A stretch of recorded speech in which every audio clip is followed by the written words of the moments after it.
Hello friends, welcome back to our channel VS Academy. This is our second video. Our first video was an introductory video. The link of the same is given in the description below. So in this video we are going to learn about the basic accountancy terms. So before practicing accounting, we all must know the various basic accountancy terms. Various accountancy terms which we are going to cover in this video are as follows.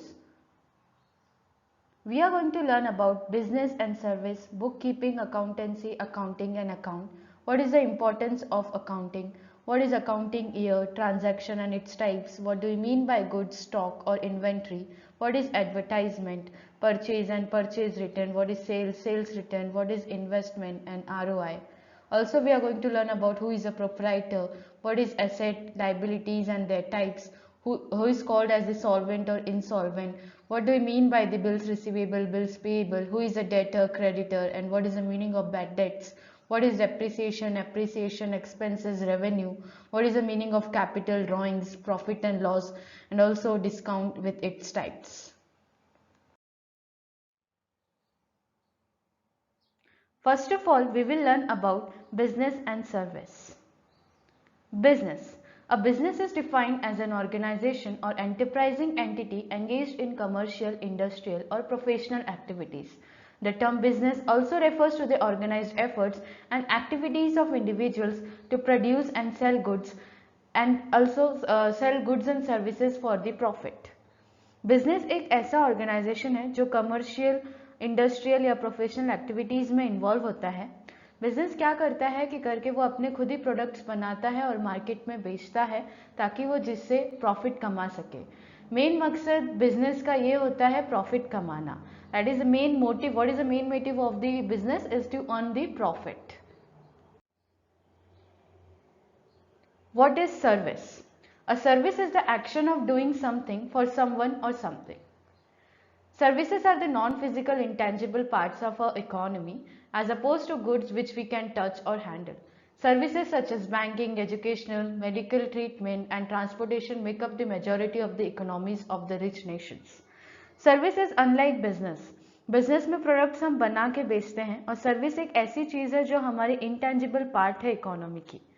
Intangible का मतलब होता है कि जिसको हम लोग touch नहीं कर सकते. लाइक प्रोडक्ट्स जो है वो हम लोग उसको टच करते हैं, बट जो मैं service, what I am doing, I am teaching you all, right. तो आई एम टीचिंग यू, तो आप मेरे टीचिंग को आप टच कर सकते हो क्या? नहीं. It is an intangible service, intangible thing which I am providing you.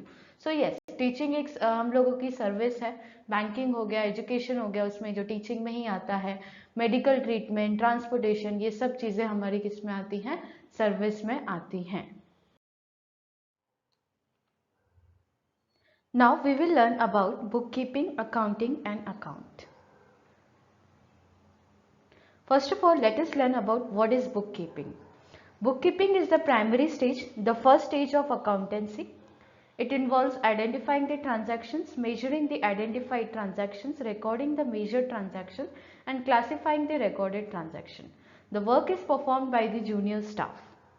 Bookkeeping is nothing but is a book which is kept to record the daily transaction. Transaction is the trading between the two people. Trading means buying और selling. Transaction को हम detail में आगे पढ़ने वाले हैं. Transaction का ही मतलब क्या होता है कि करके जब हम लोग गुड्स या सर्विसेज या कुछ भी इसमें जब हम लोग एक्सचेंज करते हैं दो पार्टीज के बीच में, तो उसको हम लोग बोलते हैं ट्रांजैक्शन. ट्रांजैक्शन के टाइप्स भी होते हैं जो हम लोग we will be saying in the upcoming slide. And ये जो बुक कीपिंग का जो काम है ये मोस्टली जूनियर वर्क ही परफॉर्म करते हैं. What is accounting? It is a secondary stage which starts with where the book keeping ends. Accounting जो है, बुक कीपिंग खत्म, लाइक बुक कीपिंग का जब काम हो जाता है तब हम लोग अकाउंटिंग का वर्क स्टार्ट करते हैं. Accounting in addition to book keeping involves the summarising the classifying transactions, analysing and interpreting the summarised results, communicating to interested parties. This work is performed by the senior and qualified staff. अभी क्या होता है कि करके accounting में हम लोग खाली ट्रांजैक्शन ही नहीं रिकॉर्ड करते हैं बल्कि हम लोग उसको एनालाइज भी करते हैं, समराइज करते हैं, इंटरप्रीट भी करते हैं. जिसका ही मतलब कि हम ये इंटरप्रीट करते हैं कि कितनी कैश आई, कितनी कैश गई, प्रॉफिट हुआ कि लॉस हुआ। प्लस हम अकाउंटिंग के हेल्प से जो भी इंटरेस्टेड पार्टीज हैं, लाइक हमारी फाइनेंशियल इन्फॉर्मेशन अगर उस इंटरेस्टेड पार्टीज को चाहिए तो we can communicate our financial information to them. अभी इसको जब हम लोग अभी आगे इम्पोर्टेंस पढ़ेंगे तब we will study in detail कि हम लोग क्या क्या चीज़ें इंटरेस्टेड पार्टीज को हम लोग क्यों हमारे अकाउंटिंग इन्फॉर्मेशन बताते हैं। और ये जो वर्क है, जो मोस्टली अकाउंटिंग का वर्क रहता है, वो सीनियर और क्वालिफाइड स्टाफ करते हैं, because accounting involves the various principles, guidelines and also the conventions, concepts जो हम लोगों को फॉलो करके ही अकाउंटिंग का वर्क हमको प्रैक्टिस या कंडक्ट करना पड़ता है। Now what is account? An account is record in an accounting system that tracks the financial activities of a specific asset, liability, equity, revenue or expense. There are broadly three types of the accounts: personal, real and nominal account. Account ये एक ऐसा record है जो हमारे accounting system में जो हमारे financial activities के ऊपर ट्रैक करता है। जैसे कि अगर मैंने कहा कि करके ए नाम का कोई इंसान है जिससे मैं हमेशा ट्रेडिंग एक्टिविटी करती रहती हूँ, कंडक्ट करती रहती हूँ। ट्रेडिंग का मतलब मैंने बताया कि लाइक बाइंग या सेलिंग। तो अगर मुझे फिर उसका पूरा हिसाब रखना है ए इंसान का कि मैंने उससे कितने गुड्स खरीदे, कितने उधारी में बेचे या कितने मैंने पैसे लिए, कितने मुझे किसको कितने पैसे देने हैं, तो उसका मुझे अकाउंट बनाना पड़ेगा। ए का पूरा मुझे हिसाब रखना पड़ेगा। तो उसका हिसाब रखने के लिए मुझे उसका एक अकाउंट बनाना पड़ेगा। फिर एक बात आती है कि करके मशीनरी, अगर कोई हम लोग मशीनरी हमारे इसमें इंस्टॉल कर रहे हैं, कितने की मशीनरी हमने लाई, उसके बाद में उसकी करंट वैल्यू क्या है, हमने कब खरीदी थी, एंड देन क्योंकि मशीनरी की जो वैल्यू है हम लोग उसको यूज़ करते रहते हैं तो उसकी वैल्यू क्या होती जाती है, कम होती जाती है। तो वो मशीनरी की वैल्यू भी जैसे कि हम लोग उसको राइट वैल्यू पे हम लोग हमारे बुक्स ऑफ अकाउंट्स में बता सकें, तो हम लोग क्या करते हैं, ये सब चीज़ों पे पूरा ट्रैक करने के लिए हम लोग वेरियस अकाउंट्स बनाते हैं।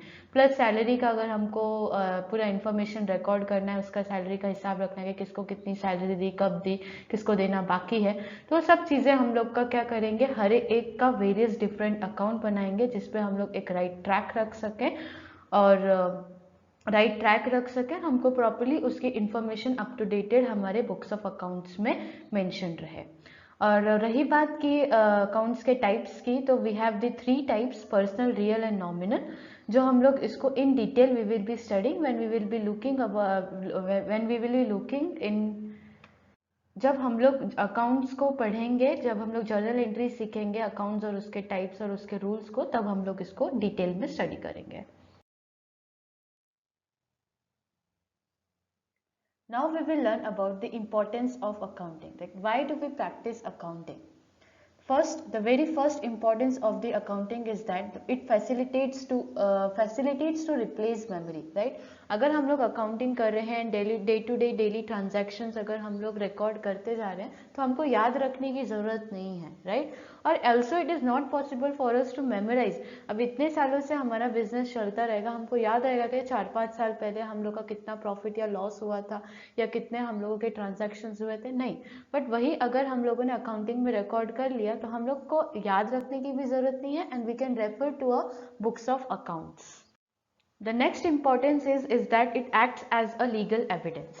It acts as a legal evidence का मतलब ही क्या कि करके ये एज अ लीगल प्रूफ के इसमें एक्ट करता है कि कभी भी अगर हम लोग के इसमें कभी पार्टीज के साथ कुछ कभी मिसअंडरस्टैंडिंग्स हो जाती है, तो कभी कभी क्या हो जाता है, या अगर हम पे किसी ने केस कर दिया तो हम लोग accounting as a legal proof, as a legal document हम लोग दिखा सकते हैं, जिससे हमारा एक ये केस क्या हो सकता है, स्ट्रांग हो सकता है। The next importance is helps in decision making.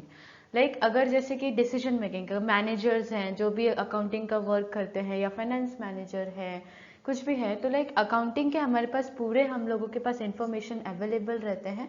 उस इंफॉर्मेशन को हम लोग प्रॉपरली एनालाइज करके, डीप में स्टडी करके, हमारे पास्ट के रिकॉर्ड्स को चेक करके हम लोगों को हमारे आगे के डिसीजंस क्या लेना है, हमारे फ्यूचर की प्लानिंग क्या करनी है, हमको क्या फोरकास्टिंग करना है, ये हम लोगों को एज अ फोरकास्टिंग के लिए अकाउंटिंग हम लोगों के लिए क्या रहता है, एज अ बेस काम करता है।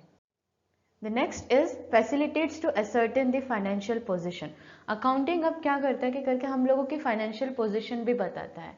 फाइनेंशियल पोजीशन को क्या बताता है कि लाइक हमारे जो फाइनेंशियल स्टेटमेंट होते हैं, बैलेंस शीट हो गया, राइट। तो बैलेंस शीट से हम लोगों को हमारी फाइनेंशियल पोजीशन पता चलती है, कैश के आउटफ्लोज, इनफ्लोज। आउटफ्लोज मतलब कितने कैश जा रही है, कितनी कैश आ रही है, ठीक है। तो ये सारी चीज़ें से हम लोगों को फाइनेंशियल की पोजीशन भी पता चलती है कि वेदर आवर कंपनी और the business is stable financially or not. Facilitates a comparative study. अभी क्या होता है कि like accounting works on the like with the basis of all the like सभी के प्रिंसिपल्स, कन्वेंशंस, कंसेप्ट ये सब सेम होते हैं, सबके रूल्स भी वो लोग, हर कोई सेम रूल्स फॉलो करता है। जो मैं जैसा बैलेंस शीट जिस फॉर्मेट में बनाऊंगी वैसे ही दूसरे बिजनेस वाले, दूसरे कंपनीज वाले बनाएंगे। तो इससे क्या हो सकता है कि मैं मेरे फाइनेंशियल स्टेटमेंट्स या ये मैं मेरे अकाउंटिंग का वर्क जो भी है मैं दूसरों बिजनेस के साथ या कंपनीज वालों के साथ क्या कर सकती हूँ, कंपेयर कर सकती हूँ। और प्लस ये भी जान सकती हूँ कि लाइक वेयर हमारा बिजनेस इस मार्केट में किधर लाई कर रहा है, हम किस कंपनी से कितना आगे हैं, किससे हम लोग पीछे हैं। तो ये चीज़ें भी it also help us to compare the compare the study of our accounting with the other companies। जैसे अकाउंटिंग एक लीगल एविडेंस है वैसे ही इट इज हेल्पफुल लाइक जैसे अकाउंटिंग एक लीगल एविडेंस के लिए हेल्पफुल रहता है वैसे ही सेटिस्फाइज द लीगल रिक्वायरमेंट्स। जो भी लोग अकाउंटिंग प्रैक्टिस करते हैं they follow all the rules and regulations. Competition of the tax. Competition मतलब ही क्या कि करके अकाउंटिंग के वर्क से हमको at the end of the year, accounting year, हम लोगों को पता चल जाता है कि करके हम लोगों को कितना टैक्स पे करना है। The next is information to the interested parties. Like जो भी हमारे इंटरेस्टेड पार्टीज हो सकते हैं जिनको हमारी अकाउंटिंग इन्फॉर्मेशन चाहिए, तो अगर हम लोगों ने अकाउंटिंग सारे रिकॉर्ड्स करके रखते हैं तो we can communicate our information to them. For example अगर कोई मनी लेंडर है, किससे हमको अगर लोन लेना है, बैंक से लोन लेना है, या फिर अगर इन्वेस्टर्स को हमारी कंपनी या बिजनेस में इन्वेस्ट करना है, ऑफकोर्स वो सबसे पहले हम लोगों के फाइनेंशियल स्टेटमेंट से गो थ्रू करेंगे।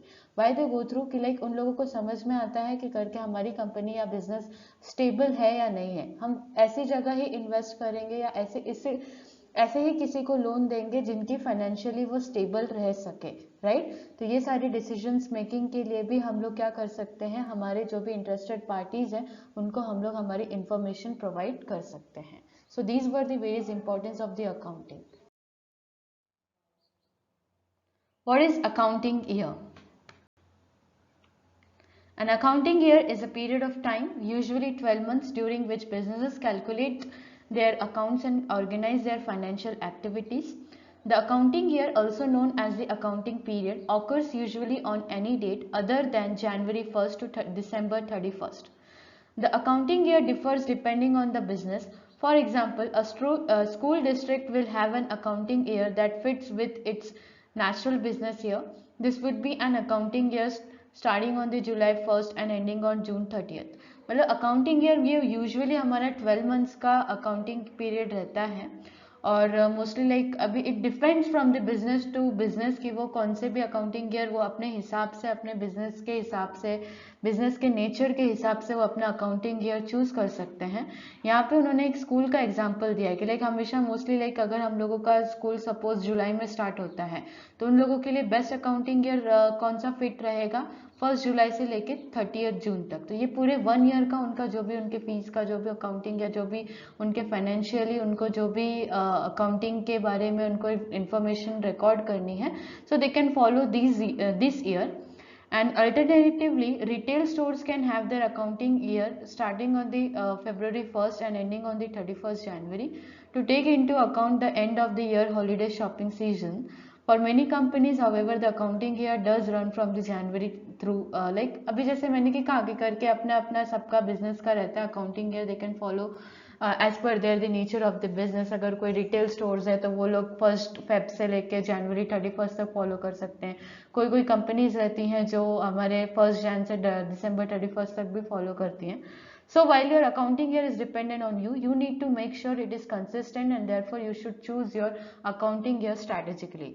मतलब ये क्या के करके तुमको एकदम दिमाग लगा के अपना अकाउंटिंग ईयर चूज करना है, वो हम पे ही डिपेंडेंट रहता है कि करके हमको हमारा अकाउंटिंग ईयर क्या चूज करना है। And it should be consistent. Why it should be consistent कि करके अगर हम लोग हर साल अगर चेंज करते रहेंगे तो हमारे ही अकाउंटिंग के वर्क में हमको प्रॉब्लम आ जाएगा, right. We can't like comparison भी हम लोग नहीं कर पाएंगे। दैट इज वाई यार अकाउंटिंग का ईयर तुम लोग ऐसे चूज करो जो हमारे लिए सेम रहना चाहिए हर साल and it should not change.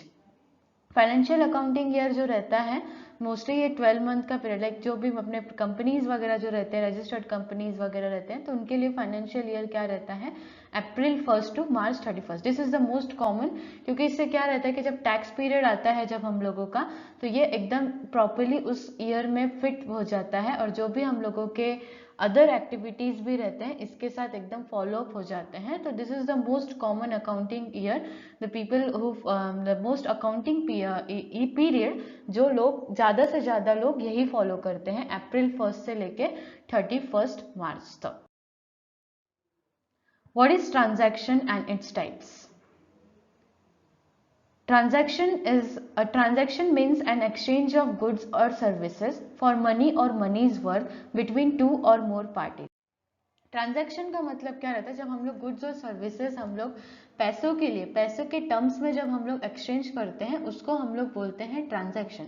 Example, अगर आज मैं गई कुछ गुड्स खरीदने के लिए, या मैं कुछ परचेज करती हूँ, आज मैं गई एक लैपटॉप खरीदने के लिए, तो I purchase a laptop and I give the money, उसका जितना भी वर्थ रहेगा मैंने उसको पैसे दिए, तो इसको हम लोग क्या बोलेंगे, transaction. Types of transaction, there are mainly two types of the transaction, monetary transaction and the non-monetary transaction. The transaction which involve an exchange of money or money's worth are known as the monetary transaction. मतलब ऐसे transaction में जिसमें money involved रहता है उसको हम लोग बोलते हैं monetary transactions. Monetary transaction is further classified into cash transaction and credit transaction. Cash transactions मतलब क्या रहते हैं कि करके अभी मैंने कुछ गुड्स बेचे या खरीदे और मैंने तुरंत बेचते वक्त मेरे को तुरंत पैसे मिल गए, और जैसे जब मैं खरीद रही तो मैंने तुरंत पैसे उनको दे दिए, तो उसको हम लोग बोलेंगे कैश ट्रांजैक्शन। और क्रेडिट ट्रांजैक्शन क्या रहता है, क्रेडिट का मतलब इधर होता है कि उधारी, जो भी हम लोग उधारी पे ट्रांजैक्शन करते हैं, मतलब हम लोग गुड्स और गुड्स या सर्विसेज खरीद लेंगे, बट उसका जो पेमेंट है या जो भी हम लोग को पेमेंट मिलेगा या देना है वो हम लोग फ्यूचर डेट में करते हैं, उसको हम लोग बोलते हैं credit transaction. Now, what is non-monetary transaction? Non-monetary transaction is the transaction which does not involve an exchange of money or money's worth. Like non-monetary transaction include in kind or barter exchange.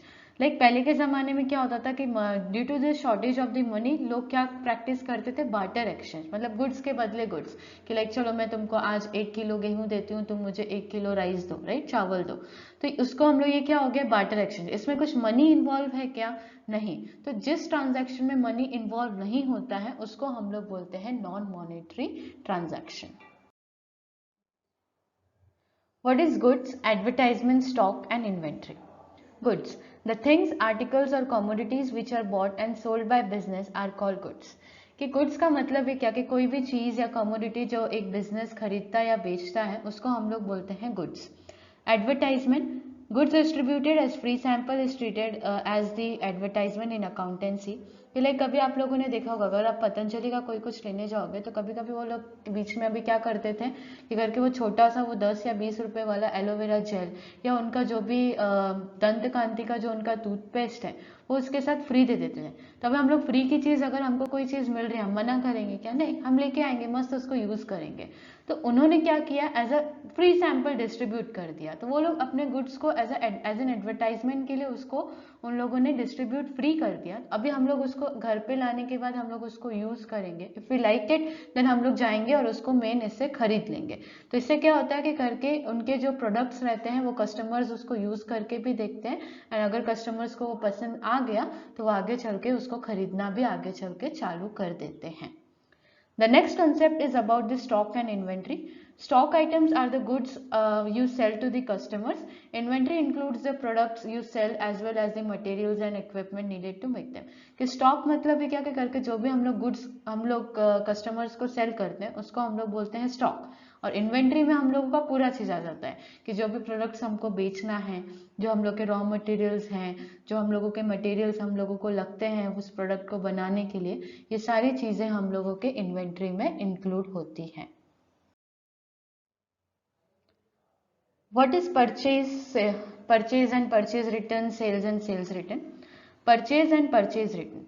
Purchase is the action of acquiring something by paying for it. Purchase means to buy and one who purchases is called as the buyer. Purchase मतलब है क्या, खरीदना, कि अगर हम लोग कोई चीज खरीदते हैं by paying, like हमको फ्री में तो कोई चीज नहीं मिलती है, तो हम लोग खरीदने के बाद हम लोग उसको पे करते हैं, तो मतलब ही क्या कि उसको हम लोग बोलेंगे purchase.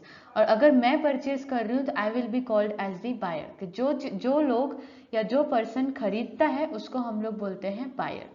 What is purchase return? A purchase return occurs is when the buyer sends purchase goods back to the seller. कि लाइक अगर मैं कुछ गुड्स खरीद के लाया, अगर वो डिफेक्टिव निकल जाता है या कुछ एक्सेस गुड्स आ गया, मैंने कुछ ऑर्डर कुछ और किया था, आ गया कुछ और, तो मैं क्या करूंगी, सेलर को वापस भेज दूंगी।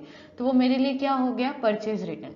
एंड परचेज रिटर्न को हम लोग और क्या बोलते हैं, रिटर्न आउटवर्ड। रिटर्न आउटवर्ड क्यों, क्योंकि हमारे इससे जो गुड्स हैं वो क्या हो रहे हैं, the goods are going out, right, खरीद के हम लोग उसको वापस भेज रहे हैं, तो इसलिए हम लोग परचेज रिटर्न को रिटर्न आउटवर्ड भी कहते हैं। Now sales and sales return. Sales is a term used to describe the activities that lead to the selling of the goods or services. One who sells is called as the seller. Sales का मतलब भी क्या रहता है, बेचना, कि ऐसी activity जिससे हम लोग हमारे गुड्स या सर्विसेज बेचते हैं उसको हम लोग बोलते हैं सेल्स, और जो बेचता है उसको हम लोग बोलेंगे seller. Sales return occurs when the customers return defective, damaged or otherwise undesirable products to the seller. Sales return is also called as the return inward. For example, मेरा बिजनेस है, राइट, मैंने जो कुछ गुड्स थे जो मैंने मेरे customers को बेचे थे, बट वो कस्टमर्स तक पहुंचने वक्त क्या पता इन ट्रांजिट में जाते वो डिफेक्टिव निकल गया, कुछ वो प्रॉपरली रन नहीं हो रहे थे, प्रॉपर चल नहीं रहे थे और डैमेज था, तो कस्टमर्स अपने पास रखेंगे क्या गुड्स, नहीं। जैसे हमारे पास राइट्स है कि we can return the goods, वैसे हमारे भी कस्टमर्स हमको हमारे गुड्स रिटर्न कर सकते हैं, तो उसको हम लोग बोलते हैं सेल्स रिटर्न। और सेल्स रिटर्न को हम लोग रिटर्न इनवर्ड भी कहते हैं, क्योंकि जो बेचे हुए गुड्स है वो वापस हमारे बिजनेस में आ रहे हैं, that is why we tell that is why sales return is also called as the return inward. What is investment and ROI? First of all, we will look what is investment. Investment is the action or process of investing money for profit. Investment का मतलब क्या कि एक ऐसी activity रहती है, हम हमारे पैसे ऐसी जगह पे इन्वेस्ट करते हैं जिसपे हमको प्रॉफिट या उस पर कुछ रिटर्न मिल सके। For example, an investor may purchase a monetary asset now with the idea that the asset will provide income in the future or will later be sold at a higher price for a profit. अभी लोग जैसे अपने घर में देखा होगा, लोग अभी जैसे कि मनी इतना कैश में नहीं रखते, तो कभी कभी हम लोग क्या करते हैं, कोई लोग घर खरीद के रख लेते हैं, फिर लाइक गोल्ड खरीदते हैं। गोल्ड की भी value, I know it fluctuates, but आगे चल के अगर हमने गोल्ड खरीद के रखा, हमने क्या किया, गोल्ड में इन्वेस्ट किया, जब आगे चल के गोल्ड की वैल्यू बढ़ जाएगी हम क्या करेंगे, उसको बेच देंगे। आज लैंड पड़ी है, मेरे पास पैसे हैं तो मैं एक लैंड खरीद लूंगी, लैंड खरीद लिया, आगे चल के जब मुझे पैसों की जरूरत पड़ेगी तो अभी के वैल्यू पे, जिसमें फॉर एग्जाम्पल आज मैंने उसको खरीदा 10 लाख में, अगले साल उसकी वैल्यू हो जाएगी 11 लाख, मैं उसको अगले साल बेच दूंगी तो मेरा क्या हो गया, 1 लाख का प्रॉफिट हो गया। Okay, so return on investment ROI is termed as the return on investment. Return on investment is a performance measure used to evaluate the efficiency or the profitability of an investment or compare the efficiency of a number of different investment. In simple language अगर हम लोग return on investment, जैसे कि मैंने एक example दिया land का, right, land मैंने खरीदी कितने में थी, 10 लाख की, अगले साल मैं उसको बेचने वाली हूँ, लाइक सपोज उसकी वैल्यू हो गई नेक्स्ट ईयर में उसकी 11 लाख, तो मैं उसको बेचूंगी तो मुझे कितना मिला रिटर्न, 11 लाख। तो 10 लाख मैंने इन्वेस्ट किया था, मुझे रिटर्न कितने का मिला, 1 लाख, तो 1 lakh is my ROI, that is my return on investment. Now, who is a proprietor? Proprietor is an individual who owns a business establishment or sole proprietorship. This person has the legal use of the assets and their operations. For example, proprietor किसको हम लोग बोलते हैं, ये हमारे business के owner रहते हैं। अगर मैंने आज एक बिजनेस सेटअप किया है तो मैं मेरे बिजनेस की कौन हो गई, प्रोप्राइटर हो गई, और जो बिजनेस के जो भी एसेट्स लाइबिलिटीज है वो बिजनेस के ही है, और अगर मैं बिजनेस की ओनर हूँ तो मेरे पास एक लीगल राइट रहती है उस एसेट्स को, उसको यूज करने के लिए प्लस उसको ऑपरेट करने के लिए। और ओनर का ही मतलब क्या रहता है कि owner means one who own something, whereas proprietor means an owner only. What is asset and its types? Assets. Any physical thing or right owned that has monetary value is called as an asset. All the receivable item of business are assets to the business. मतलब ये क्या कि करके ऐसे जो physical things हमारे business में, जो बिजनेस खुद ओन करता है, जो बिजनेस का खुद का है, उसको हम लोग बोलेंगे एसेट। और जितने भी रिसीवेबल आइटम्स है, फॉर एग्जांपल अभी मेरी सैलरी आना बाकी है तो salary is receivable to me, तो वो मेरे लिए क्या है, एसेट है। अगर मेरे बिजनेस में मशीनरीज है, ये लैंड मेरी है, ये बिल्डिंग मेरी है, ऑफिस मेरी है, ये मेरा है, तो फिर मैं क्या बोल सकती हूँ कि करके ये एसेट, ये मेरे लिए क्या है, एसेट, क्योंकि मैं इसको ओन करती हूँ। And what are the types of the assets? दो टाइप्स के एसेट्स होते हैं, फिक्स एसेट्स और करंट एसेट्स। फिक्स एसेट्स ऐसे होते हैं जो हमको लॉन्ग टर्म बेनिफिट्स देते हैं, जैसे कि एग्जांपल हो गया मेरे लिए land and building machinery, right. Office, अगर मैं ऑफिस खरीद रही हूँ तो एक दिन के लिए नहीं खरीदूंगी, वो मैं उसको क्या करूंगी, it will be for the long term. Machinery मैं कुछ एक हफ्ते 2 हफ्ते के लिए नहीं खरीदूंगी, मैं लॉन्ग टर्म बेनिफिट के लिए ही उसको खरीदूंगी, तो वो मेरे लिए क्या हो गया, फिक्स्ड एसेट। नेक्स्ट है मेरा करंट एसेट। करंट एसेट जो हम लोगों को शॉर्ट टर्म बेनिफिट्स देते हैं, जिसको हम लोग बोलते हैं current assets. Further assets can be classified into the tangible and the intangible assets. Tangible assets ऐसे होते हैं जिनको हम लोग देख सकते हैं, टच कर सकते हैं। तो टैंजिबल एसेट्स कौन कौन से हो सकते हैं कि लाइक मशीनरी, लैंड, ये सब हम लोग देख सकते हैं, उसको टच भी कर सकते हैं, तो वो हो गया मेरे लिए टैंजिबल एसेट। इनटैंजिबल एसेट्स क्या हो गए कि जिसको हम लोग देख नहीं सकते, टच नहीं कर सकते। एग्जाम्पल हो गया गुडविल हो गया, कॉपीराइट हो गया, ट्रेडमार्क हो गया, राइट। गुडविल का मतलब क्या होता है कि रेपुटेशन ऑफ द बिजनेस, कि मेरे बिजनेस ने कितना नाम कमाया है, कितना उसका नाम है, वो मेरा गुडविल हो गया। ट्रेडमार्क मतलब सिंबल वगैरह की, लाइक किसी बिजनेस का नाम नहीं, उसके सिंबल से ही हम लोग क्या कर सकते हैं, उसके सिंबल से हम लोग जान सकते हैं कि हाँ ये बिजनेस का ये क्या है, trademark. What is liability and its types? Liabilities. Amount payable by the business to the others is termed as liabilities. Liabilities का पूरा assets का उल्टा term is liabilities. जो भी हमारे receivable items रहते हैं वो क्या रहता है, asset. तो हमारे payable items क्या हो गए, liabilities. Liabilities को अगर मैं हिंदी में कहना चाहूँगी तो उसका मतलब कर्जा, कि जो भी मेरे सिर पे कर्जा है वो मेरे लिए क्या है, liabilities. कि जितने पैसे मुझे अगर किसी को देना है तो वो मेरे लिए क्या हो गया, लाइबिलिटी हो गया, राइट। कि एसेट्स जैसे क्या होता है कि जो मेरा खुद का रहेगा वो मेरे लिए एसेट है, और लाइबिलिटीज जो दूसरों का है, कि अगर मैंने लोन लेके रखा है, वो पैसे मेरे हैं क्या, बैंक से जो लोन लिया है मैंने वो मेरे रहेंगे क्या, नहीं, वो तो पैसे बैंक का है, मुझे लौटाना पड़ेगा। तो जो लोन है वो मुझे लौटाना पड़ेगा, उसको हम लोग क्या कहेंगे, लाइबिलिटी। सेम लाइबिलिटीज के दो टाइप्स होते हैं, फिक्स्ड लाइबिलिटीज और करंट लाइबिलिटीज। फिक्स लाइबिलिटीज ऐसे हैं कि जो ऐसे लाइबिलिटीज, जो कर्जा मुझे लॉन्ग टर्म ज़्यादा टाइम मुझे जब मिलता है उसको रीपे करने के लिए, वो मेरे होते हैं फिक्स लाइबिलिटीज। और करंट लाइबिलिटीज ये होते हैं कि जो मुझे शॉर्ट टर्म के लिए थोड़े टाइम में मुझे तुरंत उसको पे कर देना है, that is my current liabilities.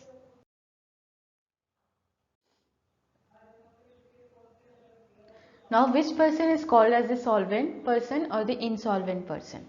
Now, solvent क्या होता है, solvent person हम लोग किसको बोलते हैं? If a person assets are more than or equal to his liabilities, then that person is termed as the solvent person.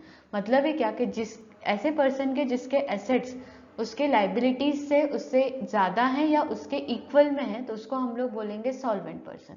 जैसे कि फॉर एग्जांपल मेरे ऊपर कर्जा है 50,000 का, और मेरे पास एसेट है कैश है, कैश मेरे लिए एसेट होता है, तो पैसे मेरे पास हैं 60,000।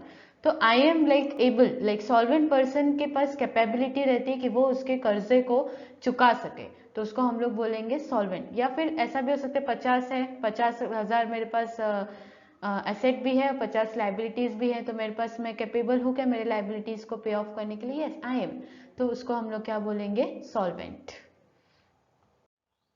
इंसॉल्वेंट पर्सन क्या रहता है कि करके if a person's assets are less than his or her liabilities, then that person is termed as the insolvent person. कि मतलब है क्या, ये सॉल्वेंट का पूरा अपोजिट टर्म है, कि अगर मेरे ऊपर कर्जा है 50,000 का और मेरे पास एसेट है 40,000 का ही, तो बाकी के उसके ऊपर के 10,000 में नहीं चुका सकती वो कर्जा, तो मुझे क्या डिक्लेयर कर दिया जाएगा, as an insolvent person declare कर दिया जाएगा।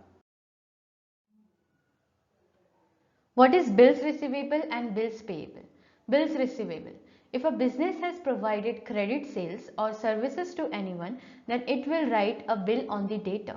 The amount of bill receivable in the future to the business, such bill is termed as the receivable. कि मतलब है क्या कि करके अगर बिजनेस ने कुछ गुड्स या सर्विसेज उसने उधारी पे बेचे हुए हैं, तो जो भी कस्टमर रहेगा उस कस्टमर को हम लोग क्या करेंगे, उसके नाम पे एक बिल लिखेंगे, राइट, कि तुमको आगे चल के इतना इतना पैसा मुझे लौटाना है। तो उसको हम लोग बोलते हैं बिल्स रिसीवेबल। मतलब ऐसा एक बिल जिस बिल से उसमें जितनी भी अमाउंट लिखी है वो अमाउंट हमको मिलने वाली हो, तो उसको हम लोग कहेंगे bills receivable. It is a receivable item, so bills receivable हमारे लिए क्या रहेगा, एसेट। बिल्स पेएबल क्या होता है, if a business has done credit purchase or services to anyone then that seller will write a bill on that business. कि अगर एक बिजनेस है, फॉर एग्जांपल हमारा खुद का बिजनेस है, अगर मैंने किसी दूसरे बिजनेस से उधारी पे कुछ मटेरियल्स खरीदे या कुछ गुड्स खरीदे हैं, तो वो सामने वाला बिजनेस मेरे नाम पे बिल बनाएगा और मुझे इतना इतना पैसा, मुझे उस बिल पे जितना पैसा लिखा हुआ है वो उतना पैसा मुझे उसको आगे चल के फ्यूचर डेट तक मुझे उनको उतना पैसा लौटाना पड़ेगा, तो उसको हम लोग बोलेंगे bills payable. As it is a payable item for us, तो हमारे लिए पेएबल आइटम्स क्या रहता है, लाइबिलिटी। सो बिल्स पेएबल हमारे लिए क्या है, liability. Now what is debtor, creditor and bad debts. अभी हमारे अकाउंटिंग टर्म्स में डेटर क्रेडिटर बहुत ये यूज होता है। ओके तो debtor is a person who owes money to the business. मतलब ये क्या, इन सिंपल लैंग्वेज डेटर एक ऐसा इंसान होता है जिससे हमें पैसे लेना बाकी हो। जैसे अगर हम लोगों ने हमारे फ्रेंड्स लोगों को पैसे दे के रखे हैं, राइट, तो हम उनसे वापस लेते ही हैं। तो अगर हम लोग को फ्रेंड से अगर मुझे पैसे लेने हैं, कोई भी पार्टी से मुझे पैसे लेने हैं, तो वो मेरे लिए कौन हो गया, डेटर हो गया। अब मोस्टली ना स्टूडेंट्स है ना कंफ्यूज हो जाते हैं डेटर और क्रेडिटर के बीच में।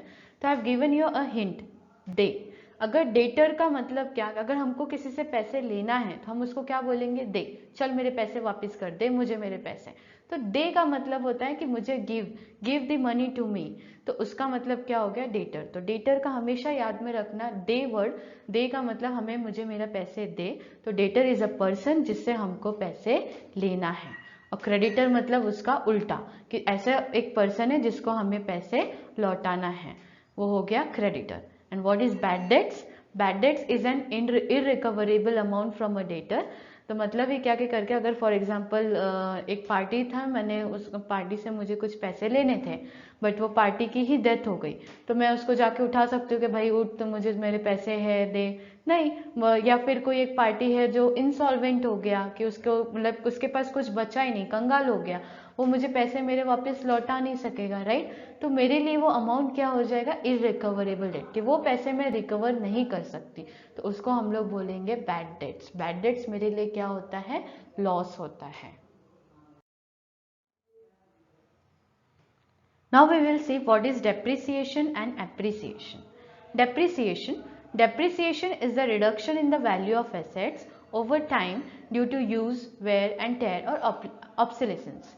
This is a loss to the business. Depreciation का मतलब ही क्या, कि करके कोई भी हमारे assets की value, जब assets की value कम हो जाती है तो उसको हम लोग क्या कहते हैं, depreciation. अभी जैसे कि कल ही आप एक नया मोबाइल खरीद के लाओ, आज उसको बेचने के लिए निकलो सेकेंड हैंड, भले आप एक ही दिन हुआ रहेगा लेकिन वो क्या हो गया, सेकेंड हैंड हो गया। सब क्या बोलेंगे, इसने तो यूज किया है। अब उतनी ही वैल्यू पे उसको बेच सकोगे क्या, नहीं, उसकी वैल्यू क्या हो जाएगी, डिक्लाइन हो जाएगी। तो जब ऐसे हमारे एसेट्स की वैल्यू कम हो जाती है तो उसको हम लोग कहते हैं depreciation. And the next is appreciation. Appreciation is just the opposite of the depreciation. Appreciation is the increase in the value of assets over time. कि like अगर जैसे लैंड है, land is the best example for the appreciation, क्योंकि land ही एक land ऐसी चीज है कि लैंड की वैल्यू मोस्टली हमेशा बढ़ती रहती है। कि फॉर एग्जांपल अगर लैंड की वैल्यू बढ़ गई तो मेरे लिए क्या हो गया, एप्रिसिएशन हो गया। और मतलब ही क्या कि डेप्रिसिएशन की वैल्यू में क्या हो जाता है, वैल्यू कम हो जाती है, इसलिए वो हमारे लिए लॉस होता है, नुकसान होता है वो हमारे लिए। और एप्रिसिएशन में इधर वैल्यू बढ़ती है तो मेरे लिए क्या हो गया, फायदा, तो इसलिए उसको हम लोग बोलेंगे gain. Now, what is capital and drawings? Capital. The total amount invested into the business by the owner is called as the capital. अब कोई भी बिजनेस अगर हमको स्टार्टअप करना है या बिजनेस को स्टार्ट करना है, बिजनेस को रन रखना है, like it should be continuous, तो हमको कैपिटल की जरूरत पड़ती है, राइट। तो ऐसा कुछ अमाउंट या कुछ हम लोग बिजनेस के पर्पस के लिए, बिजनेस को रन रखने के लिए हम लोग जो इन्वेस्ट करते हैं, जो एक प्रोप्राइटर या ओनर इन्वेस्ट करता है, उसको हम लोग कहते हैं कैपिटल। एंड कैपिटल का फॉर्मूला क्या है, capital is equals to assets minus liabilities. अगर आपको ये फॉर्मूला याद रखना हो तो you can remember the word call, CAL, call, कि like capital is equals to assets minus liabilities. And the next is drawings. The amount of cash or value of the goods, assets, etc. withdrawn from the business by the owner for personal or domestic use, that is called as the drawings. कि मतलब है क्या कि अगर मैंने suppose capital like मैंने मेरे business में 10,000 इन्वेस्ट किए थे, बट अगर वही मुझे मैं मेरे पर्सनल यूज के लिए फॉर एग्जांपल चलो 10,000 मैंने इन्वेस्ट किया था, उसमें से मैंने 5,000 मैंने ऑफिस का रेंट पे किया और 5,000 मैंने मेरा होम का रेंट पे किया, हाउस रेंट पे किया। तो होम जो हाउस का जो ऑफिस का एक्सपेंसेस है वो ऑफिस का एक्सपेंसेस है, बट जो मेरा हाउस रेंट है वो हाउस रेंट मेरा पर्सनल एक्सपेंस है। तो मैंने मेरे पर्सनल एक्सपेंस के लिए पैसे विड्रॉ कर लिए, तो उसको मैं क्या कहूँगी, ड्रॉइंग्स। तो या गुड्स है या कैश अगर मैं विड्रॉ करती हूँ मेरे बिजनेस से तो मैं उसको क्या कहूँगी, drawings for the personal use. Main difference capital और ड्रॉइंग्स में यही है कि capital is for the business purpose and drawings is for the personal purpose.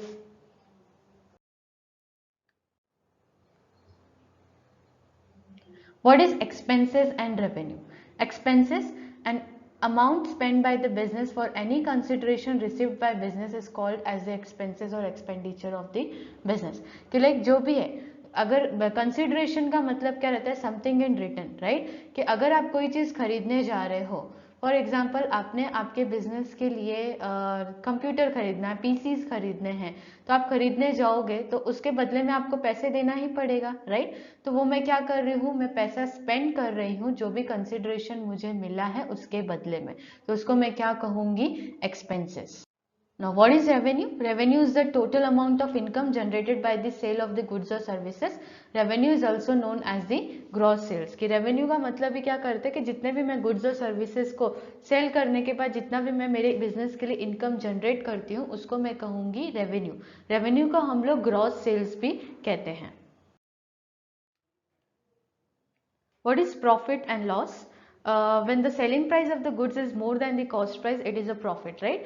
कि अगर जब तुम लोगों के जो भी गुड्स हैं, जो कुछ भी कोई चीज़ है तुमने जब खरीदी है तो उसकी सेलिंग प्राइस तुम्हारे कॉस्ट प्राइस से ज़्यादा है तो वो उसको क्या कहेंगे, प्रॉफिट। कि फॉर एग्जांपल कल मैं होलसेल मार्केट में मैं बहुत सारे पेन्स लेके आई, पर एक पेन की प्राइस थी 4 रुपये, वही मैंने उसको बेचा 5 रुपये में, तो मेरे लिए प्रॉफिट कितने का हो गया, 1 रुपये का। Next is loss. लॉस मतलब जब तुम्हारी सेलिंग प्राइस गुड्स की कम रहती है तुम्हारे कॉस्ट प्राइस से, उसको हम लोग बोलेंगे लॉस। फॉर एग्जाम्पल मैंने एक फ़ोन खरीदा 15,000 में और 1-2 महीने बाद मैंने उसको 10,000 में बेच दिया, तो मेरे लिए क्या हो गया, 5,000 का लॉस। लॉस मतलब क्या हो गया, नुकसान हो गया। प्रॉफिट का मतलब फायदा। तो फॉर्मूला क्या रहेगा प्रॉफिट का, formula profit is equals to selling price minus cost price, और लॉस का रहेगा loss is equals to cost price minus selling price.